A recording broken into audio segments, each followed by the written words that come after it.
नमस्कार दोस्तों, मैं अंकुर उपाध्याय स्वागत करता हूं आप सभी का एक बार फिर से अपनी नई वीडियो में।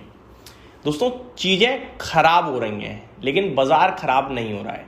अब आपका सवाल होगा, भाई गिर तो गया 200 पॉइंट और कैसे खराब कराओगे। आज मार्केट 200 पॉइंट गिरा जरूर है लेकिन गिरा केवल निफ्टी पे है। आपकी पोर्टफोलियो क्या आज 200 पॉइंट जितनी नीचे थी? जैसे निफ्टी आपको 1% समथिंग नीचे दिख रहा था, क्या आपकी पोर्टफोलियो में इतना पेन था? आज नहीं होगा, और था तो वो स्टॉक स्पेसिफिक की वजह से हो सकता है हो, बट ऐसी परेशानी आज मार्केट में नहीं थी। For example, small cap index आज 1% ऊपर था, तो आप कैसे कह सकते हो कि ब्रॉडर मार्केट की धज्जियां उड़ी पड़ी थी या नीचे था कि बाजार खराब था? नहीं कह सकते आप। इवन जो इस आज निफ्टी सेंसेक्स जो नीचे थे, इसमें पर्टिकुलर रीजन थे। जैसे कि निफ्टी सेंसेक्स को आज ड्रैग किया है आईटी स्टॉक्स ने, और बैंक निफ्टी को जो आधे % नीचे घसीट दिया है वो घसीटा है केवल 2 प्राइवेट सेक्टर बैंक्स ने, जैसे कि आईसीआईसीआई बैंक और एचडीएफसी बैंक। एग्जाम्पल के रूप में अगर आप देखो तो बैंक निफ्टी में जो शेयर्स हैं उसमें क्या गिरा आज के सेशन में? एचडीएफसी बैंक 1.5% नीचे था, आईसीआईसीआई बैंक 1.5% नीचे था। दोनों का वेटेज हाईएस्ट है। अब ये गिर गए तो ये नीचे ऑटोमेटिकली नीचे घसीट ही देंगे ना बैंक निफ्टी को। बाकी तो कुछ ऐसा खास गिरा नहीं है। स्टॉक हरे निशान में थे, थोड़े लाल में थे, थोड़े हरे में थे, लेकिन इन दोनों ने प्रेशर बना दिया। ठीक है, वहीं निफ्टी की बात करूं तो ये दोनों स्टॉक निफ्टी का भी हिस्सा है। ऊपर से आईटी क्षेत्र आज क्रैश हो गया, तो निफ्टी का नीचे आना तो डायरेक्टली बनता था। सेम चीज सेंसेक्स के साथ हो गई, तो बाजार तो नीचे नहीं था। अब सवाल ये उठता है कि चलो बाजार नीचे नहीं था, बाजार अच्छा है, बट खबरें खराब आ रही हैं। खबर आज की बात करूं मैं तो प्रेसिडेंट ट्रंप ने सीज फायर के टाइमलाइन और एक्सटेंड कर दिए 3 से 5 दिन, और उन्होंने ये भी कहा कि इस फ्राइडे तक यूएस और ईरान के बीच सेकेंड राउंड की बातचीत शुरू हो सकती है। बढ़िया है भाई, लेकिन ईरान तो ये कह रहा है कि हम कोई बातचीत के मूड में ही नहीं है। इसलिए नहीं कि वो वॉर चाहते हैं, इसलिए क्योंकि उन्होंने क्लियर कर दिया है कि जब तक यूएस नेवल ब्लॉकेड नहीं हटाता कोई बातचीत नहीं करेंगे, वो कोई नेगोशिएशन नहीं करेंगे। और यूएस ब्लॉकेड हटाएगा या नहीं हटाएगा मुझे मुश्किल लग रहा है, बट इवेंचुअली वो हटाएगा, और हटाने के बाद वो हटाने के पीछे एक ऐसा इलॉजिकल रीजन देंगे जिससे उनकी नाक तो बची रहे, लेकिन दुनिया को तो देखो सब समझ में आता है।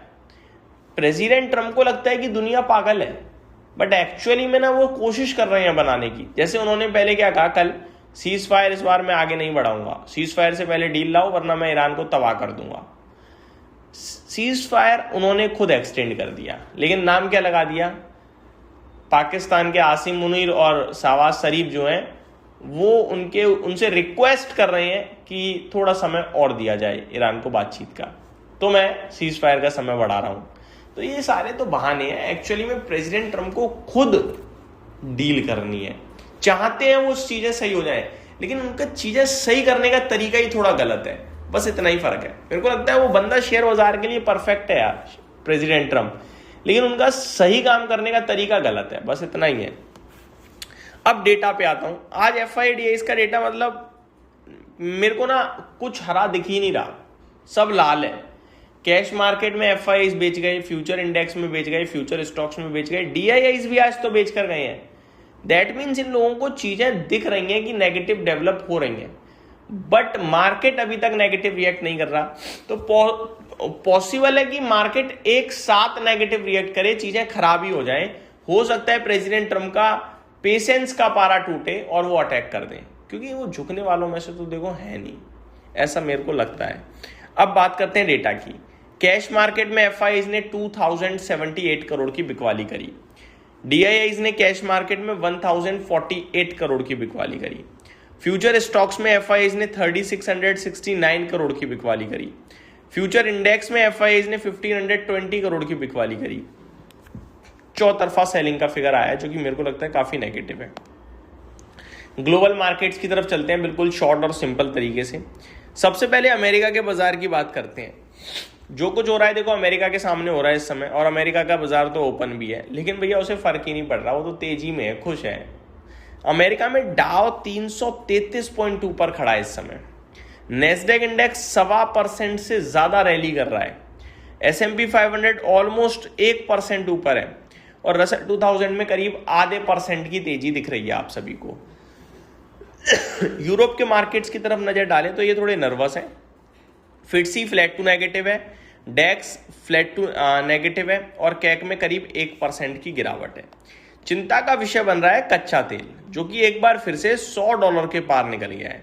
करंट सिचुएशन में $102 के पास निकल गया है। इनफैक्ट $101.75 प्रति बैरल, 3.25% की तेजी है। ये थोड़े से नेगेटिव साइन है।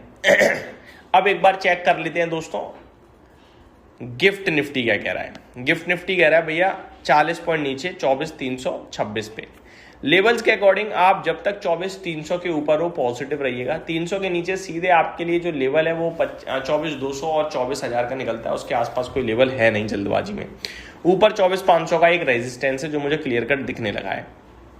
अब बात करें कुछ स्टॉक्स की तो OFSS, Delta Corp, LTTS, Tata Comm, Trent, SBI Life, Sangam India, Havells India, ये कुछ स्टॉक्स इनके आज नतीजे आ चुके हैं और ये कल रिएक्ट करेंगे। इस वीडियो में सिर्फ इतना ही। उम्मीद करता हूँ डिटेल्स डेटा पसंद आया होगा। Thank you so much for watching this video. Good night guys.